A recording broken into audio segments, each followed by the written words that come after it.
Hello and welcome back to Pocket English. I am Sarah. And I am Mark. We are so happy you are here with us today. Mark, I have a question for you. How was your weekend? Good. Oh, good. That is good. Sarah, why did you stop talking? That was awkward. It was awkward, Mark, but this happens all the time. I asked you a question and you gave me a very short answer. You just said, good. I did. I answered your question. You did, but you killed the conversation. When you give a one-word answer like good or fine or okay, it puts up a stop sign. I don't know what to say next. I feel boring. I feel like I am annoying you. I see. And I think many of our listeners feel this way too. You want to speak English, but when someone asks you a question, you get nervous. You say fine because it is safe, but then the chat dies. Exactly. So today we are going to fix this. We are going to teach you the answer plus one technique. The answer plus one. That sounds simple. It is simple, but it changes everything. The rule is this: never just give your answer. You must give your answer plus one small detail. Just one. This detail is a bridge. It invites the other person to walk over the bridge and keep talking to you. I love that. A bridge. So let's try our conversation again. Ask me about my weekend, and I will use the answer plus one. Okay, Mark, how was your weekend? It was good. I went to the park. Oh, nice. Which park did you go to? I went to Central Park. The weather was beautiful. See, that was so much easier.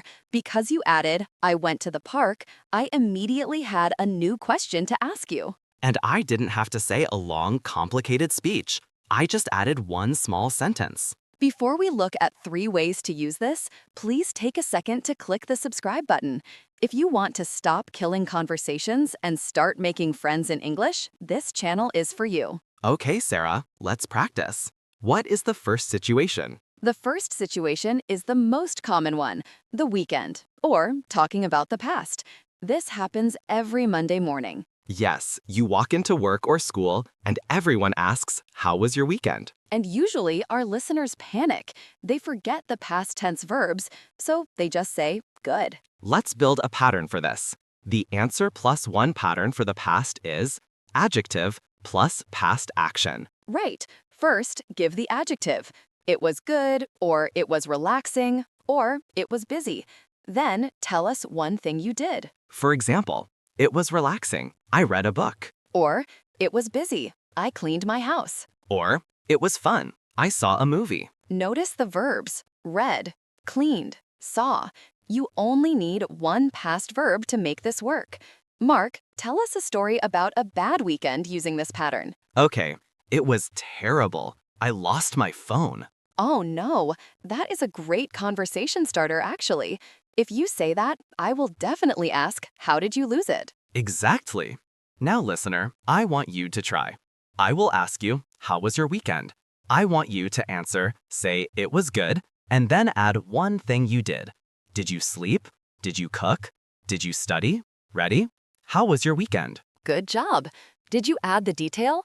Did you say, I cooked dinner, or I studied English? That extra sentence is your bridge. Let's move to the second situation. This is for your daily life or your job. Yes, often people ask, how is work? Or how are things going? If you say fine, the conversation ends. Correct. So here we need a pattern for the present.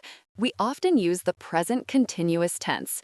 That is the I am doing verb. So the pattern is adjective plus present action. For example, it is busy. I am working on a big project. Or, it is quiet. I am waiting for an email. Or maybe for your life. It is crazy. I am moving to a new house. This is very useful.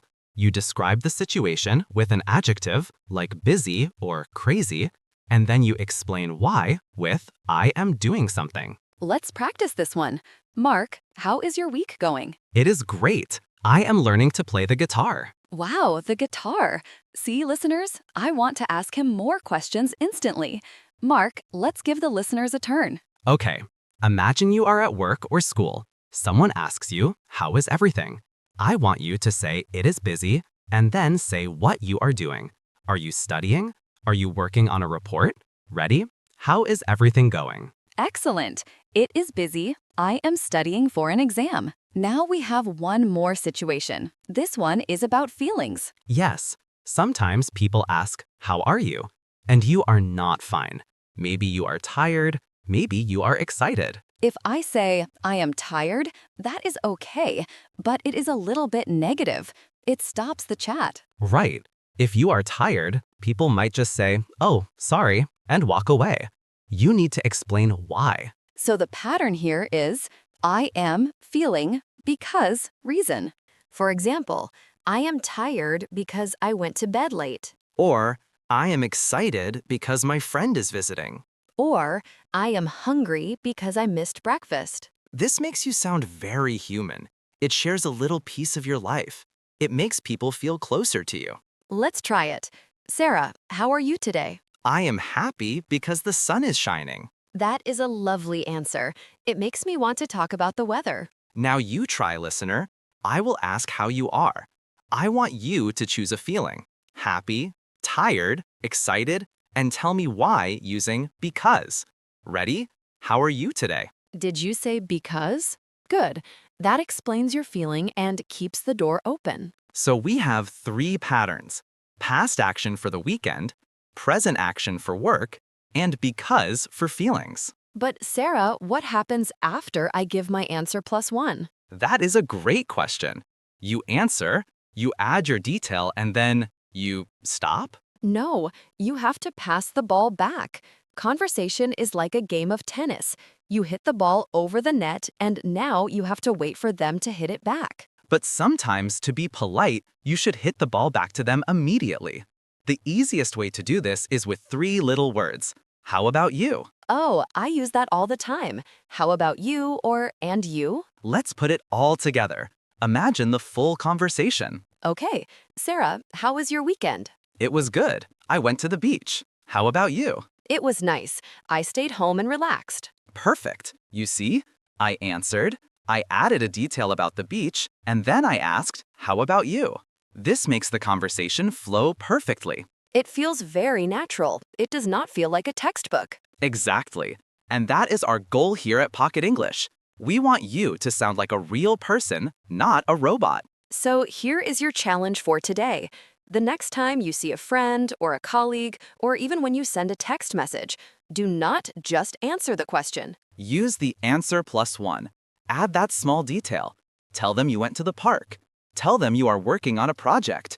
Tell them you are tired because the baby didn't sleep. And then ask, how about you? If you do this, you will see the other person smile. They will ask you more questions.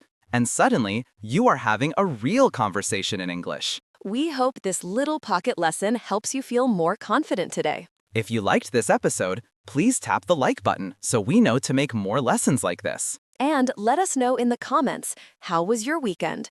Use the answer +1 pattern. We read every comment, so we can't wait to read your stories. Press play on the next episode to keep learning, and we will talk to you soon. Bye, everyone. See you next time.